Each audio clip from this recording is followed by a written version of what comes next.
Assalamualaikum warahmatullahi wabarakatuh. Perkenalkan, nama saya Siti Khairunisa. Di sini saya akan menjelaskan tentang artikel saya yang berjudul Penyelesaian Sengketa Ekonomi Syariah melalui Badan Arbitrase Syariah Nasional. Di sini ada 3 pembahasan. Yang pertama, kewenangan Badan Arbitrase Syariah Nasional. Yang kedua, konsep ekonomi syariah dalam arbitrase. Dan yang ketiga, penyelesaian sengketa ekonomi syariah melalui Badan Arbitrase Syariah Nasional dalam kajian pasal 55 Undang-Undang Nomor 21 Tahun 2008 dan pasal 49 Undang-Undang Nomor 3 Tahun 2006. Baik, di sini kita memasuki pembahasan yang pertama, yaitu kewenangan Badan Arbitrase Syariah Nasional. Lembaga arbitrase tersebut dikenal dengan nama Panitia Arbitrase Muamalat. Berdasarkan dengan SK nomor KEP strip 392-MUI-5 tahun 1992. Pada umumnya, penyelesaian sengketa terjadi melalui pengadilan. Namun, dalam masyarakat berkembangnya pilihan penyelesaian perkara dengan sengketa di luar pengadilan dapat menghindari hal-hal yang membutuhkan waktu yang sangat lama dalam penyelesaiannya karena alasan administratif kelembagaan. Dalam Peraturan Badan Arbitrase Syariah Nasional, bagaimana yang dimaksud dalam pasal 1, diatur bahwa untuk penyelesaian sengketa yang timbul dalam hubungan perdagangan, perindustrian, keuangan, jasa, dan lainnya, para pihak sepakat bahwa secara tertulis untuk menyerahkan penyelesaian kepada Basarnas, sesuai dengan aturan prosedur yang ada di Basarnas, untuk memberikan pendapat tentang tidak mengikatnya perselisihan yang timbul atas permintaan para pihak atas masalah yang berkaitan dengan perjanjian. Komisi arbitrase dalam pihak-pihak yang berwenang tersebut di atas mempunyai kekuasaan untuk memberikan nasihat tentang pendapatan hukum, yaitu pendapat yang mengikat jika tidak ada pendapat hukum. Perselisihan atas hal-hal tertentu yang berkaitan dengan pelaksanaan perjanjian barang yang diajukan untuk diselesaikan ke Lembaga Arbitrase Syariah Nasional atau asas yang disebutkan dalam perjanjian atau permintaan para pihak dalam perjanjian. Pada dasarnya, karena sifatnya yang menang-menang, rentan terhadap masalah baru, lambat merespon publik dan terbuka untuk hukum. Pada saat yang sama, proses penyelesaian melalui non-litigasi tertutup atau jalan penyelesaian sengketa alternatif menghasilkan solusi yang saling menguntungkan. Penyelesaian sengketa melalui Basarnas menekankan pada perdamaian dan berdasarkan pada kesepakatan para pihak. Prosedur yang dilakukan tidak rumit dan mudah dipahami, serta para pihak yang bersengketa lebih bebas untuk memilih tindakan apa yang akan diambil. Jika kedua belah pihak yang bersengketa menerima keputusan Basarnas, maka perjanjian tersebut mempunyai kekuatan hukum, tetapi harus didaftarkan dan dilaksanakan di pengadilan agama sesuai dengan SEMA. Jika suatu pihak tidak setuju dengan putusan hakim pengadilan tingkat pertama, ia masih dapat mengajukan banding dan seterusnya sampai diperoleh keputusan yang mengikat. Menurut Undang-Undang Nomor 30 Tahun 1999, arbitrase adalah penyelesaian sengketa perdata di luar pengadilan biasa yang berdasarkan kesepakatan arbitrase yang dicapai secara tertulis antara para pihak yang bersengketa dan pihak sebelum bersengketa. Pengadilan negeri tidak berwenang mengadili sengketa antara pihak yang terkait oleh suatu perjanjian arbitrase. Menurut pasal 22 ayat 2 Undang-Undang Nomor 30 Tahun 1999 ditegaskan bahwa jaksa atau hakim dan pengadilan lain tidak dapat diangkat atau diangkat sebagai arbiter. Tugas utama manajemen arbitrase adalah sebagai berikut. Pertama, memeriksa dan membuat putusan arbitrase dalam batas waktu yang ditentukan. Kedua, bertindak secara independen untuk mencapai keputusan yang adil dan cepat dalam perselisihan antara para pihak yang berbeda pendapat. Dan yang ketiga, jika para pihak muncul sebelum tanggal yang ditentukan, maka majelis hakim harus terlebih dahulu mencari perdamaian di antara para pihak yang berselisih. Jika arbiter yang ditunjuk tidak dapat menyelesaikan masalah tersebut, maka upaya terakhir adalah hadir di pengadilan bersama-sama. Awalnya, pengadilan biasa menjadi spoiler perselisihan politik ini melawan Muslim transdental yang mengarah pada kehancuran sistem. Namun, kelemahan utamanya adalah hakim yang kurang memahami konsep sistem LKS. Secara umum, Basarnas memiliki kekuasaan sebagai berikut. Pertama, penyelesaian sengketa muamalah atau perdata yang adil dan cepat di bidang perdagangan, keuangan, perindustrian, dan lain-lain yang sepenuhnya dikuasai oleh para pihak yang bersengketa sesuai dengan undang-undang.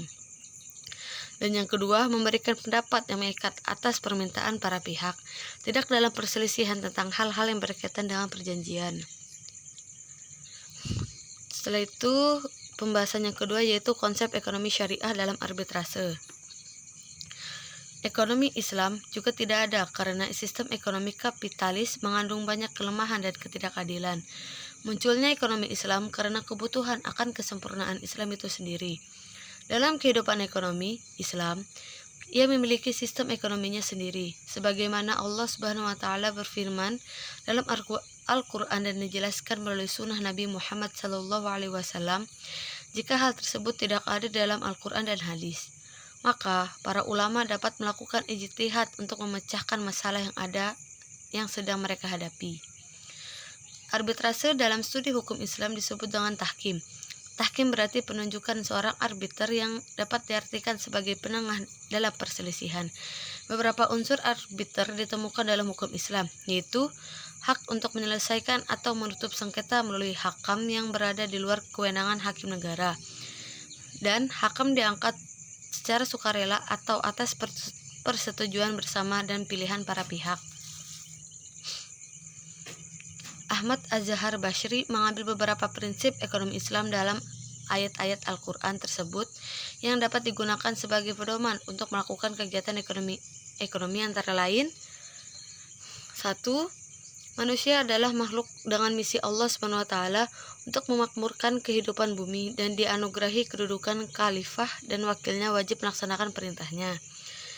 Kedua, langit dan bumi diciptakan untuk kepentingan kehidupan manusia dan mereka harus mentaati perintah Allah Subhanahu wa Ta'ala, bahwa Allah Subhanahu wa Ta'ala adalah pemilik mutlak dari fondasi seluruh ciptaannya. Yang ketiga, Islam menentukan bentuk kerja yang legal dan ilegal. Hanya pekerjaan yang bagus baru dianggap legal. Dan yang keempat, menggunakan properti untuk kemakmuran bersama, bukan hanya menimbun tanpa produksi legal. Memasuki pembahasan yang terakhir yaitu penyelesaian sengketa ekonomi syariah melalui Badan Arbitrase Syariah Nasional dalam kajian pasal 55 Undang-Undang Nomor 21 Tahun 2008 dan pasal 49 Undang-Undang Nomor 3 Tahun 2006. Yurisdiksi pengadilan agama dalam perkara ekonomi syariah telah menimbulkan berbagai sengketa akibat perubahan kedua atas Undang-Undang Nomor 7 Tahun 1989. Dalam penafsiran Undang-Undang Nomor 50 Tahun 2009 dan perubahan pertama atas Undang-Undang Nomor 7 Tahun 1989. Surat Keputusan Nomor 3 Tahun 2006 tentang peradilan syariah, khususnya tentang kewenangan pengadilan syariah dalam penyelesaian sengketa.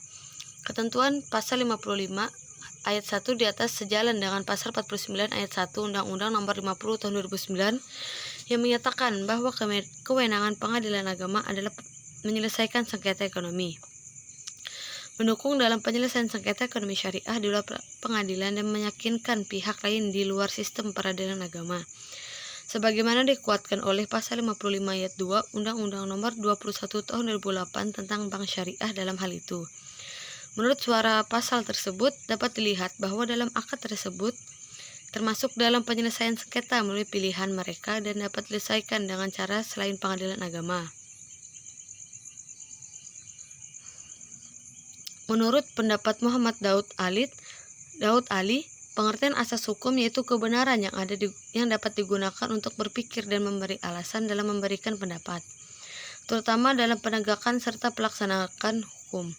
Jadi, asas hukum menurut Islam yaitu asas keadilan, asas pertanggungjawaban, dan asas kemanfaatan. Menurut Gemala Dewey ada asas utama yang sudah mendasari dari setiap perbuatan manusia, termasuk dalam perbuatan muamalah, yaitu asas ilahiyah, asas kebebasan, asas keadilan, asas kejujuran, dan asas tertulis. Dalam bidang ekonomi syariah termasuk dalam arbitrase syariah. Peran pengadilan agama dalam pelaksanaan atau penegakan hukum harus mematuhi prinsip ekonomi syariah sebagai berikut.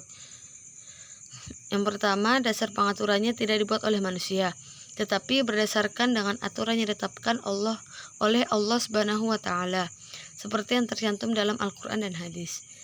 Dan yang kedua, dalam Islam, ekonomi hanyalah titik perpecahan dan al-Islam adalah keseluruhan.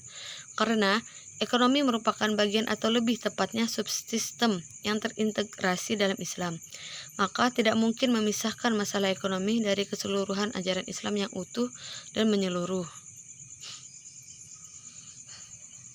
Putusan pengadilan juga tampaknya dianggap sebagai putusan yang tidak tepat untuk dilaksanakan tanpa persetujuan kepala pertanahan setempat yang dikenal sebagai eksekusioner verklaring atau juga dikenal sebagai penegakan keputusan. Dalam Undang-Undang Nomor 1 Tahun 1974 tentang perkawinan dengan PP Pelaksanaan SK Nomor 9 Tahun 1975 tentang SK Perkawinan Nomor 1 Tahun 1974. Keputusan perceraian yang dibuat oleh pengadilan agama juga harus dikukuhkan oleh pengadilan negeri setempat. Meskipun pada akhirnya dengan diundang-undangkannya Undang-Undang Nomor 7 tentang Peradilan Agama tahun 1989, putusan pengadilan agama tidak lagi memerlukan penegakan hukum serta pengukuhan atas pengadilan negeri. Baik, mungkin itu saja yang dapat saya jelaskan. Kurang dan lebihnya mohon dimaafkan. Apabila ada salah kata juga mohon dimaafkan. Terima kasih. Assalamualaikum warahmatullahi wabarakatuh.